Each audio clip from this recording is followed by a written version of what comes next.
and welcome. This will be the first one just to kind of do a quick walkthrough. I'm going to try to just go through the different parts of the spreadsheet, especially for things that we're going to use in these video series.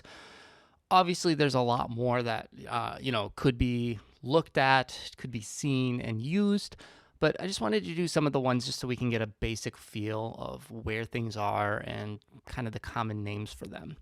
I feel like each thing can kind of be said differently, but again, this is just kind of what the standard way is, or again, I'll try to do a couple. So let's just look at the first few. So the spreadsheet title, it'll be whatever is up here. You can rename it if you want by clicking through.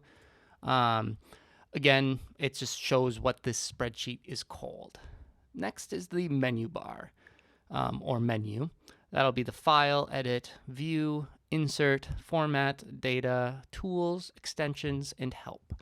Find the help being especially useful. You can search the menu. So if you're not quite sure where something is, you can click there and select, like, I'm not sure how to format numbers. You can just look up numbers, and here is quite a few things in number format.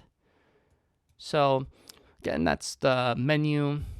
I often call it menu bar. It's the menu. Toolbar, and let's see, I can bring that up a little bit, but really that's what's over here. There are a lot of different things you can do within it, like the undo, redo, print. Most of the time it kind of makes sense on what it is, font sizes. Some of them like this to text wrap, alignment, links, comments, filter views. A lot of these we're not using necessarily in this, but you can again go through and just kind of have your cursor on it, and then you can see what it should do. Next is the sheet tabs. So those are going to be down here, and those are different sheets within your spreadsheet. So these tabs can be seen if you look here and go through all the different names and stuff. If something's grayed out like this, it means that it is hidden. So you can click it and then have it be unhidden. That might depend too on if you have access, which just depends on how it's shared with you. Next is the columns. You can see them up here. Columns are A, B, C, D, and then so on down to Z. If there's more, then it starts over with AA, then AB, then AC, and continues with number, or the, first letter and then there. And if you happen to finish all the way to AZ, then it'll be BA, BB, and so on. Rows are going to be in 1, 2, 3, etc., all the way down, and basically it'll just be numbers until however far. The last one that we're going to look at is formula bar, and so that's going to be up here, and that's where you're going to put your formula text. And again, this is going to just be in whatever cell you have highlighted. So here, high. If you do like an equal, which is what you start off by calling a certain function, and so on. So, and I forgot, I was going to check these off so it'd be all nice and cool. But anyway, those are kind of the main parts. Let's look at some terminology. And up here, I just have these cells grouped, which would be in view group if you were curious. First is formula. Now, formula is an expression to perform calculations within your sheet. And the formula is what you make with functions. A lot of times functions and formulas get mixed up. Probably throughout this video, I'll say function when I meant formula, or formula with a function. But think of the functions as something that's already programmed or predefined that does a specific thing. And your formula is how you use that. Because just because you have upper somewhere doesn't mean that it's going to have the same cell reference, which has the same values. And so you might have a formula that uses upper and concatenate functions.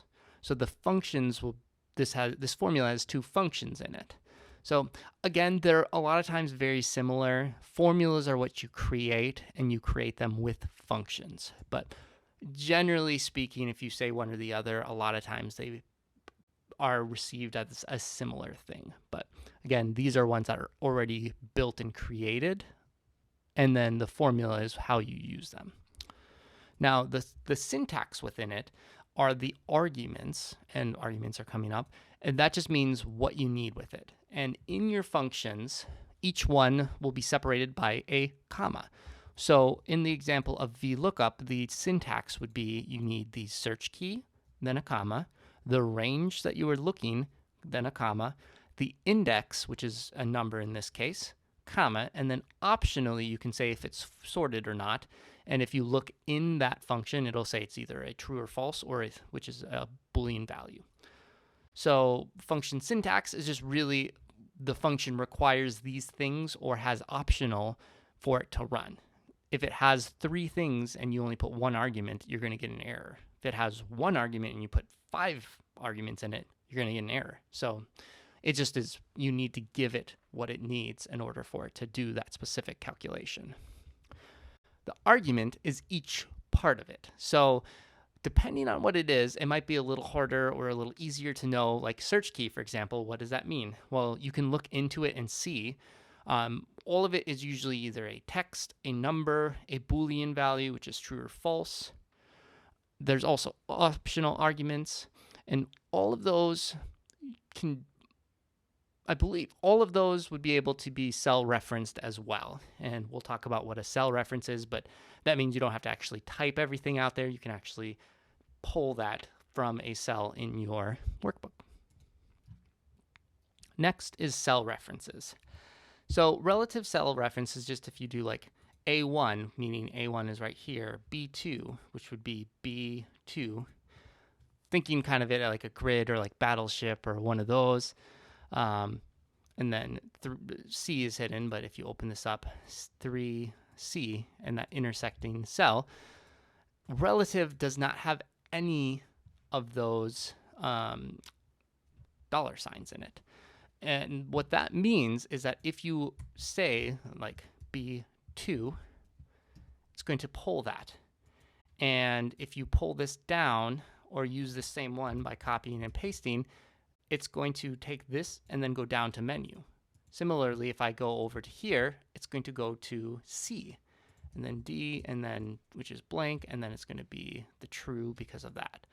So relative just means that based off of the location here, it's then going to update. If you go down, it's going to add 1, and then if you go to the right, it's going to then switch from B to C, and so on, because it's relative based off of the location of where you're doing your cell, as well as where it's at. Next one is absolute. So if you have the 2 dollar signs within it, so equal sign, dollar, and let's do B $2, it's going to be spreadsheet title. And if I copy this and put it down here, it's still going to be spreadsheet title. Same here, here, everywhere. And that's because I said don't change. Basically, you can read the dollar sign as don't change the column, don't change the row. And that's going to be true for when you're moving them around. So again, locks in both. Let's move this down so we can read it all. Next is mixed cell references. That's if you have 1 of these. So if you have this, this is saying lock the column, but not the row. So if I copy this and bring it down 1, it's going to go down a row. If I copy this and bring it over 1, it's still going to be that. And then if I go down, it's going to change. And then if I go down 2 or 1, whoops, paste, toolbar, sheets, and so on. So again, that's just locking in the rows that it's at, or excuse me, the columns. Similarly, if I take that dollar sign off and put the dollar sign right there, and then go over, it's going to go over with it. And if I go down, those are going to be the same. So again, these are especially useful when you're referencing cells to be able to tell your cell or your formula exactly what data you want and how. And we'll look into those more and the times to use it and not, but those are very helpful for the cell range and being able to lock in or not lock in depending on your needs. Now, a cell range would be if you have the equal sign and then have, let's say, B2, and then you use a colon, C3. you can see here, well, that's not here. Let's open this up. You can see in the highlighted, it's highlighting all of these there. Now, this isn't going to be, it's going to come out as an error because I did not give it any sort of function or like array formula or anything like that. But you can see how this increases and shows that. So when it's asking for like a range in like VLOOKUP, this is where you can give it a range. So if you want it to the range to go all the way to H3, you can see now that this array is increased. And if you take this to, 10, you can see how it goes down. And so depending on which function you're using, this is going to be where you're searching for something. This is where you're doing a calculation on, like adding all the numbers in these cells. But just knowing that this colon helps, and then this will be the top left corner, and this will be the bottom right corner. So H10 up to that, and then all in between. So again, that's going to be quite a few cells. It would be, you can do the math on this one. Down here, I just started, and we'll do that one here. If it's A1 to C3, that'll be 3 columns and 3 rows, so 9 cells in all. Next, you can reference other tabs within your workbook. So let's make another tab and just put some numbers in it. 1, 2, 3, 4, 5, 6, 7, 8, 9. And that's going to be in A down there. I'm going to name this data. Now, if you want to reference those, like let's say we want to get A1 in data, what you can do is you can start by putting the equal sign, go to the data, and you can see that that's still there, and you can notice where this is at, and then press that. You can see how it has data exclamation point A1. I push enter, and there we go. We have the 1 from the data there. If that changes, and let's make that into a 10, it's going to change automatically here too.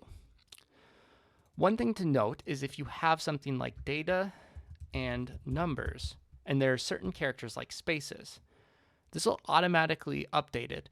But you can notice now it used to just be data exclamation point, but now it's in apostrophes. So that apostrophe just shows that this is the text and that's the name. So generally speaking, best practice when you're using these would have underscores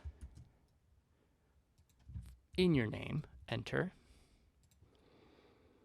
And now you can see here, it doesn't have the apostrophes. It just makes it a little easier for the computer /cells /calculations to be performed.